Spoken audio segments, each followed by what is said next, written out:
Hoc est enim corpus meum. By Arkworthy. It had been a relatively calm evening in the station until that moment. The day's shift had drawn to a close, and the night shift had not yet begun, so I was alone on duty. If it were not for the portly, old figure of Nick the desk sergeant, I would have been the only soul in the station. Despite his plentiful figure and round, jolly features, he rarely offered good company, and I found myself wishing that Scratch or Black Donald were about. Likely, roguish lads though they were, at least I could have played cards with them. Neither Nick or I were taken of a wife or father to what follows, which I cynically fancied was why we found ourselves called upon where other officers were not. It was almost at that moment that the child made his appearance known to us, the door of the station slamming open and the doorbell swinging wildly to and fro with the force of it. A wiry lad in ragged short trousers and thin, threadbare shirt, he danced before Nick's desk as though possessed, his hands pumping against it, having to jump to be seen over the countertop. His face was black with dirt and soot, and if he owned a cap to keep his lanky blonde curls in order, it was forgotten somewhere in his haste.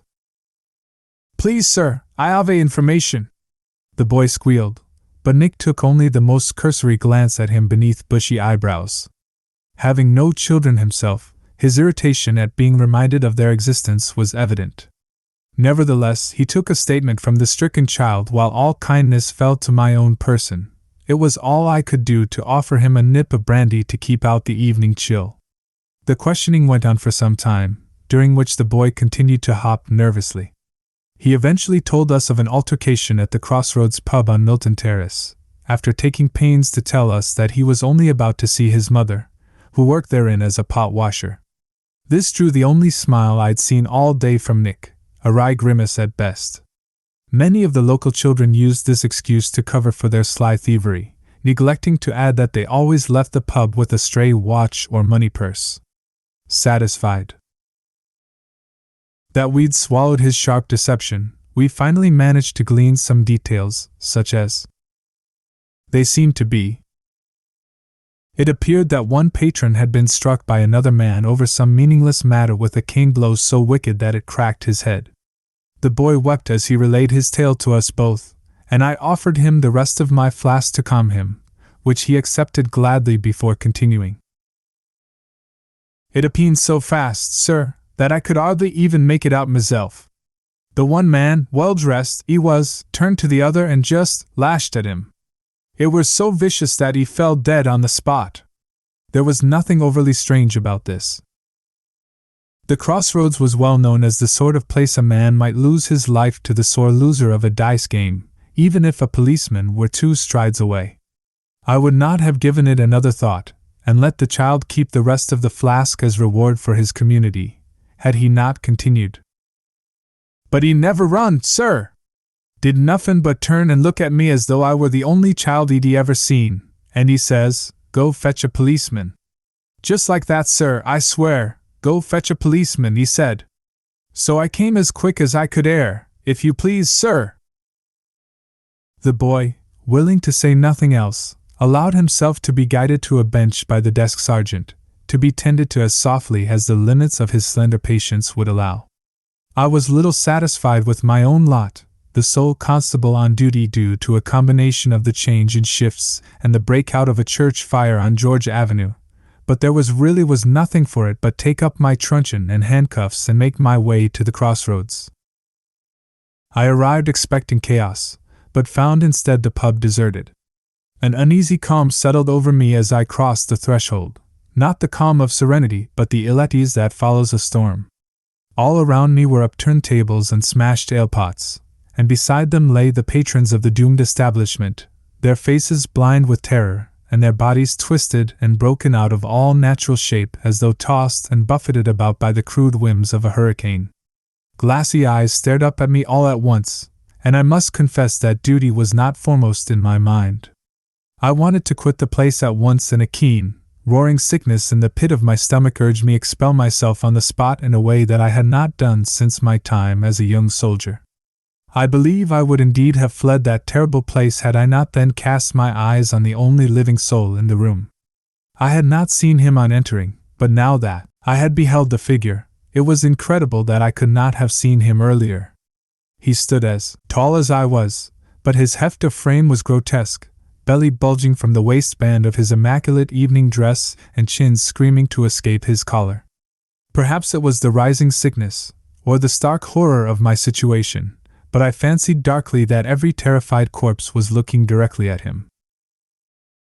The rapidity of the local constabulary is to be commended, Constable. The figure spoke, after what seemed like a lifetime. His voice was cold and dark, with a slick quality to it. In my feverish state, I could liken it to no more than a great gaping expanse of tar, slowly drawing some unfortunate prehistoric beast into its swelling depths. I regret that you had to witness such a spectacle, but there was really nothing for it. To my shame, I had been stricken to stillness by the sight around me and the incongruous appearance of this mysterious gentleman, his monstrously oversized form clad in delicate and pristine dinner attire. When the sense came to me to move, I took a few halting steps forward toward him, my dignity as an officer finally overwhelming my fear, and he made no effort to flee, instead holding up his massive forearms before him in surrender. I wasted no time, whipping the handcuffs curtly from my belt as I advanced to apprehend him. Duty took precedence over passion, and the cold steel of the shackles was reassuring. I was not myself in that moment, but an officer of the law, and there was no room in me left for exhaustion of panic. He made no move to stop me, but gurgled with laughter as the bonds refused to close around his bulk. Try as I might, force as I might, they simply refused to latch around him, to which he responded with a thick, gurgling laugh. His belly ebbed and rolled like the shores of some long-forgotten coast. I suppose it is true, as the scholars say, pede pina claudo. But I suppose Seneca is also correct, cum multum habet, plus Cupid. Another mirthful rolling of that obscene girth. I am not a scholar, sir, I responded, understanding little that he said, but primally cautious of the manner in which he spoke. But I will exercise my duty all the same. It is a shame that it should come to such, he continued, watching me with amusement. I only came here to the crossroads this evening to await an old friend whom I have not seen in a very long time. I have something of his that I am compelled to return. There was something sickening about him, unconnected to physical form, though that appalled me enough. I was close enough now to feel the hot stench of his breath, the memory of gin and cigar fug that consumed his presence, and upon his face the telltale blister pox and patches of disease that screamed of an unworthy life unworthily lived, but the greater offense lay in matters unseen. I fancied I recognized in him the stripe that ran through all degenerates from the most modern corrupt politician to the most ancient profligate emperors. He seemed to notice this growing hatred somehow, and pulled away sharply from me with a speed I would not have countenanced in a man his size. As I raised my truncheon in reflex, he pressed himself against the blood-smeared back wall, and my attention was drawn for a moment to the door of the establishment, which slammed closed, the latch pulling close before my eyes. Eta cap alpha lambda epsilon rho eta mu epsilon u alpha iota eta epsilon pi theta epsilon sigma eta, as Erasmus would state it. But I assure you, I mean you no harm. Besides which, you are no doubt bound to await further of your colleagues, who will come momentarily, and in force. There is nothing left to do dash. At which he hauled himself down, oozing his bloat down onto one of the larger chairs. But to settle, and to abide by the last tale of a man who is sure to hang for the ills he has wrought. At that moment, and in my shame, I was beside myself with dread, and sought nothing but escape. The door did not yield to me, as though some unnatural force held it barred against my attempt. The lock would not budge to my fingers, stiffened as though by years of decay under the gore of the unfortunate patrons, and my fingers, slick with blood, worried at the latch. Even my own truncheon blows did not loosen it, nor splinter the wood which would normally have caved with such pressure.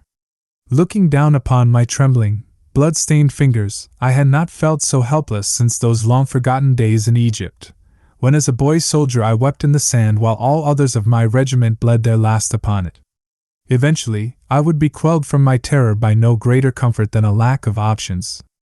I half crawled to the nearest of the bar stools, crumpling into it as he watched with satisfaction.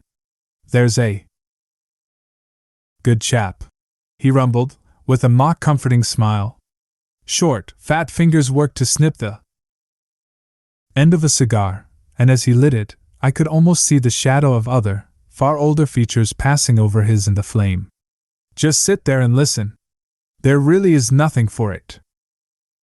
It is with the keen eyes of an officer of the law that you look upon me now, and what you no doubt see is a man of great means gained through little effort," the stranger began, waving his cigar with the conciliatory air of a great American statesman. "But that could not be further from the truth. I am hardly of modest beginnings, but in my younger days, that is to say truly ab incunabulus, there was none more zealous and righteous than myself in executions of my father's will. I was one of many sons, and was the favored child among them for some years until the outcome of some minor disagreement shoved aside my faithful service. Of course, among my brothers there were those who agreed with me, and as many more who would not transgress the old man, even though they knew that I was right. What once was a life of good and faithful service turned sharply dash." His features twisted through the haze of smoke, and the teeth that bared for a fraction of a second caused the constable to quake once more. The words that followed were spat rather than spoken, laced with loathing. He felt the abyss burbling out, oily tendrils feeling blindly in his direction. Into no more than the crude setting of a penny operetta. He took some moments to regain his composure, sore-blighted lips sucking at the cigar in reverie. "That sorry era over, I was left with only the solace of my brothers. Though a tawdry and complaining lot they turned out to be, they had become my whole world, and all that was left of my kin. I still, however, had other riches, and soon found myself in the company of men young and old who knew of my ill relation with father. As it turned out, the old one had many enemies, and there were those who would quite happily pay a literal king's ransom just to share my company for the evening. An enterprising fellow among the right persons might gain much renown, you know, and I have never been one to deny that. Over the years I have traded quite well upon my name and talents. Oh, yes. Quite well indeed." He paused for a moment, ignoring the constable to survey with pride the wreckage of the crossroads. There was a tall, well-built redhead under the wreckage of the barstool that had caved in her ribs. She reminded him very much of a girl he had known in his distant past. Tall and fiery. Her daughters had apparently been seized and enjoyed by the greedy invaders from across the seas. She had offered anything to get revenge, and he was happy to take it. His attention turned back to the hapless Bobby, with his warmest smile, a leering grin that chilled the constable to his very core. Soon enough, word had spread that the firstborn was able and willing to please where the father was not, and, if you'll forgive me for discussing such tiresome matters, business boomed while the old man's dried up almost completely. From far and wide they sought my guidance, my counsel and favors, and in return I grew richer than the very best of them. I have a knack, you see, an old charm for discerning what people need, and the power to give them what they want the most. I do so hate to speak in self-praise," he chuckled, giving rather the opposite impression, "but I am the best at what I do. There are none better. However, I am well aware that I do go on, and you are not here to hear me pontificate on past glories, or to chew over long-established accomplishment. None of you are." His gaze burned across the room from deep-set eyes beneath hooded lids, and the constable was seized with the sudden understanding that the stranger was not speaking to him alone. He fancied again that he saw movement in the lifeless, twitches of the mouth in one, a sick cracking of the neck in another. He placed his hands on the arm of the chair, grasping tightly at the wood. "It was 12 years ago that I met my friend, the man I sought here tonight. He fancied, in his own arrogant way, his predicament similar to mine. A grand fortune with no direction is no fortune at all, and for all his money and breeding, he was powerless in the world. He was raised in the company of lords, So naturally as he grew rebellious his tastes dragged him to the lice-riddled beds of tarts and painted boys. No, not for him the Medan Aegon of Apollo. He had none of the natural barriers that might force a man respectable, he told me. As a second son, he was no heir. He quite rightfully scorned the skin-deep piety of the priesthood. There was clearly no room for him in the costumed service of the crown. Rather, cleverly hidden opium dens with cleverly hidden blood spatters upon the cushions became his home, and the small, vicious cunts of small vicious whores became his family. It is a sad tale, indeed. He laughed again, without restraint, ripples of humor threatening to burst the buttons of his dress shirt. Until one night, he chanced upon an accident. An accident waiting to happen, one might say. He was not a good customer, moving from whorehouse to whorehouse, brothel to brothel, sickening even the most callous of pimps with the wounds he would leave on their property. Until one day, he took a noose to the throat of a boy that dared defy him. Flog him, he would. String him up by the neck like a piece of game, and cut his wrath into supple young flesh. The boy tried to flee, poor little fool, and my good friend struggled to subdue him, tugging hard at his leash until the horse ceased his clamor. He soon found himself with a broken-necked youth and a lot of explaining to do to a very irate brothel master who'd had his fill. The pimp had screamed himself livid over the loss of his finest attraction, and an ugly brawl would have broken out, had my friend not shot a ragged hole through the chest of the red-faced flesh merchant. A passing policeman heard the shot, and he too ended up with a disagreeably large shot wound to the throat. My friend, never one to count on in a crisis, hid the bodies as best he could under the bed, and locked the door, his fingers slick with blood as though worried at the latch. In his next few moments of agonized sanctuary, he sought me out. Of course, I had to answer. He was, after all, one of my dear friends. And do you know? I almost pitied him.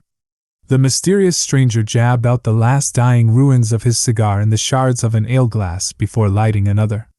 To the constable, who had fallen into an almost catatonic state of stillness, it almost seemed as though he produced no match to create the flame. Indeed, when he told me of all that had transpired, being as brutally honest as only the truly guilty can, I knew it was my duty to help him. He told me of his wasted youth, his squandered adolescence, and his derelict adulthood. He told me that the fates had conspired against him to furnish him with all the very best that life had to offer, only to make his fall all the more entertaining. You know, I was almost reminded of my father. So I did what I do best, and I began to negotiate. I offered him another cast of the dice. Another chance at the great game. I told him that I could take his place, make it all vanish and place him in another identity altogether, far from the tiny, squalid orgies and far from the momentary bliss of a heaven delivered directly to the vain. He begged me then, fell to his knees, clutched at my calves in supplication. Anything, he cried. Anything I wanted. When I told him I wanted nothing, that he was my friend already, why, he could have flooded the earth with his tears, I believe. Still, if only he had known, as many do not, the maxims of Cyrus, beneficium acciper libertatem est vendir. It was with a heavy heart that I informed him that his reprieve would be but temporary, and came with certain limitations. He would hardly find himself charmed. I owed him no more service than this. There would be no marriage, I told him. Simply a legal nicety. And in 12 years I would come to him in his own form, where he would resume his life and his persona, free from the impending threat of a hangman's drop. Wherever he was then, I would be. He cried out again, praising me as a guardian and offering his fortune if I should make good on my word, which I once again declined, my hand upon his shoulder. It would, after all, be a simple matter. These situations are not uncommon in my line of work, and there are many who find themselves similarly burdened. I am quite capable of plying my trade anywhere, from quaint little crossroads like this to the bedside of plague-stricken Borneo and the incensed palaces of Oriental kings. For one such as me, it would be a simple matter to Transport him. And I had in mind just the man. The stranger grinned, like a great fat parasite gorged on blood. The constable began to tremor, his eyes widening as comprehension began to dawn, shifting the treacle-thick fog from his mind. A young lad in the Queen's own service, soon to be a great friend of mine. Alone and afraid, in a spot of bother, somewhere in the sands of Egypt. At the moment, the constable pulled stiffly from his seat, and a crescendo of noise erupted from just behind the door, the hammering upon the wood and the hue and cry that could only have signaled the arrival of the police's night shift. The constable's eyes streamed with tears as memories broke against his mind, engulfing him. He remembered at once the boy who had scrambled to loose himself from his own choking grip over a decade ago. The pistol shot as it rang out, his own pistol shot, exploding in blood. The whirling, tumbling sensation of vertigo that he felt as he woke from his bargain on the baking sands of his Egyptian battleground. He looked down finally to see himself in the corpulent form of the man he had come here to arrest. Returned to the body he had so long ago traded away. A crash of whistles, and the door finally caved, another policeman armed with pistol and truncheon surging in through the splintered wood.